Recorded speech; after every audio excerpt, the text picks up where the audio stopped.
ಇಡಿ ಸುಳಿಯಲ್ಲಿ ಕಾಂಗ್ರೆಸ್ ಶಾಸಕ N A Harris ಕುಟುಂಬ ಸಿಲುಕಿಕೊಂಡಿದೆ.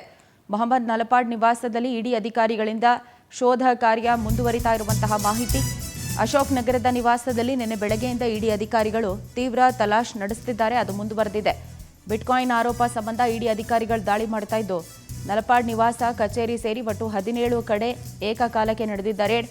2020ರಲ್ಲಿ Sriki alias Shrikrishna ವಿರುದ್ಧ ಎಫ್ಐಆರ್ ದಾಖಲಾಗಿತ್ತು. ಪ್ರಕರಣದ ತನಿಖೆ ವೇಳೆ ಮೊಹಮ್ಮದ್ ನಲಪಾಡ್ ಹೆಸರು ಕೂಡ ತಳುಕು ಹಾಕೊಂಡಿತ್ತು. ವ್ಯವಸ್ಥಿತವಾಗಿ ಬಿಟ್ಕಾಯಿನ್ ಹ್ಯಾಕಿಂಗ್ ಮಾಡ್ತಿದ್ದ ಗ್ಯಾಂಗ್ ಇದು ಅಂತೆಲ್ಲ ಅನುಮಾನ ಬಂತು. ಬಿಟ್ಕಾಯಿನ್ ಹ್ಯಾಕ್ ಮಾಡಿ ಬಾಂಬೆ ಮೂಲದ ವ್ಯಕ್ತಿಗೆ ಶ್ರೀಕಿ ಕಳಿಸಿದ್ದ. ಬಾಂಬೆ ಮೂಲದ ವ್ಯಕ್ತಿಯಿಂದ 10 ಲಕ್ಷ ನಲಪಾಡ್ ಅಕೌಂಟಿಗೆ ವರ್ಗಾವಣೆಯಾಗಿತ್ತು. ಇಷ್ಟಾದರೂ ಅಂತಿಮ ಚಾರ್ಜ್ ಶೀಟನ್ನು ಇನ್ನೂ ಎಸ್ಐಟಿ ಸಲ್ಲಿಕೆ ಮಾಡಿಲ್ಲ.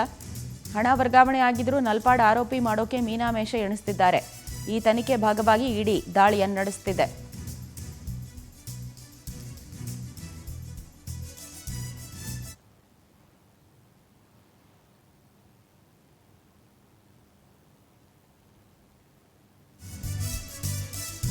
ಇನ್ನು ನಲಪಾಡ್ ನಿವಾಸದಲ್ಲಿ ತಡರಾತ್ರಿ ತನಕ ಇಡಿ ಶೋಧ ಕಾರ್ಯವನ್ನು ನಡೆಸಿತು. ನಲಪಾಡ್ ಮನೆಗೆ ಊಟವನ್ನ ಕೂಡ ಇಡಿ ಸಿಬ್ಬಂದಿ ತೆಗೆದುಕೊಂಡು ಹೋಗಿದ್ದಾರೆ.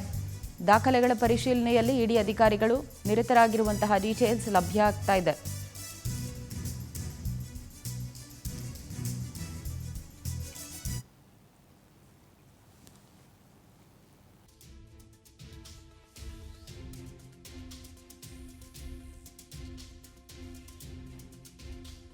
ಕಾಂಗ್ರೆಸ್ ಶಾಸಕ ಎನ್ಎ ಹ್ಯಾರಿಸ್ ಕುಟುಂಬ ಸಿಲುಕೊಂಡಿರೋದು ಮೊಹಮ್ಮದ್ ನಲಪಾಡ್ ನಿವಾಸದಲ್ಲಿ ನಿನ್ನೆ ಬೆಳಗ್ಗೆಯಿಂದ ಇಡಿ ಅಧಿಕಾರಿಗಳು ಶೋಧ ಕಾರ್ಯವನ್ನು ನಡೆಸುತ್ತಿದ್ದಾರೆ.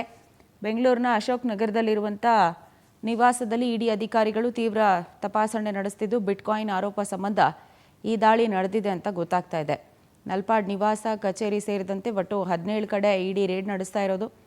2020ರಲ್ಲಿ ಶ್ರೀಕಿ ಅಲಿಯಾಸ್ ಶ್ರೀಕೃಷ್ಣ ವಿರುದ್ಧ ಹ್ಯಾಕರ್ ಈತ, ಇವನ ವಿರುದ್ಧ ಎಫ್ಐಆರ್ ದಾಖಲಾಗಿತ್ತು. ಪ್ರಕರಣದ ತನಿಖೆ ಸಂದರ್ಭ ಮೊಹಮ್ಮದ್ ನಲಪಾಡ್ ಹೆಸರು ಕೂಡ ಪತ್ತೆಯಾಗಿತ್ತು. ಇವ್ರ ವ್ಯವಹಾರದಲ್ಲಿ ವ್ಯವಸ್ಥಿತವಾಗಿ ಬಿಟ್ಕಾಯಿನ್ ಹ್ಯಾಕಿಂಗನ್ನು ಈ ಗ್ಯಾಂಗ್ ಮಾಡ್ತಾ ಇತ್ತು.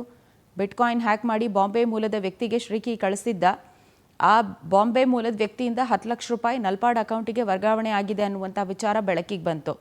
ಬಟ್ ಇಷ್ಟಾದರೂ ಕೂಡ ಅಂತಿಮ ಚಾರ್ಜ್ ಶೀಟನ್ನು ಎಸ್ಐಟಿ ಇನ್ನೂ ಸಲ್ಲಿಕೆ ಮಾಡಿಲ್ಲ. ಆಮೇಲೆ ಹಣ ವರ್ಗಾವಣೆ ಆಗಿದ್ದರೂ ನಲಪಾಡ್ನ ಆರೋಪಿ ಮಾಡೋದಕ್ಕೆ ಮೀನಾಮೇಷ ಎಣಿಸಿದ್ದಾರೆ. ಹಾಗಾಗಿ ತನಿಖೆ ಭಾಗವಾಗಿ ಇಡಿ ಅಧಿಕಾರಿಗಳು ದಾಳಿಯನ್ನು ನಡೆಸ್ತಿರೋದು. ಇನ್ನು ನಲಪಾಡ್ ನಿವಾಸದಲ್ಲಿ ತಡರಾತ್ರಿ ತನಕ ಇಡಿ ಶೋಧ ಕಾರ್ಯವನ್ನು ನಡೆಸಿದೆ. ನಲಪಾಡ್ ಮನೆಗೆ ಸಿಬ್ಬಂದಿ ರೇಡ್ನಲ್ಲಿ ನಿರತರಾಗಿರೋರು ಊಟವನ್ನು ಕೂಡ ತರಿಸ್ಕೊಂಡಿದ್ದಾರೆ.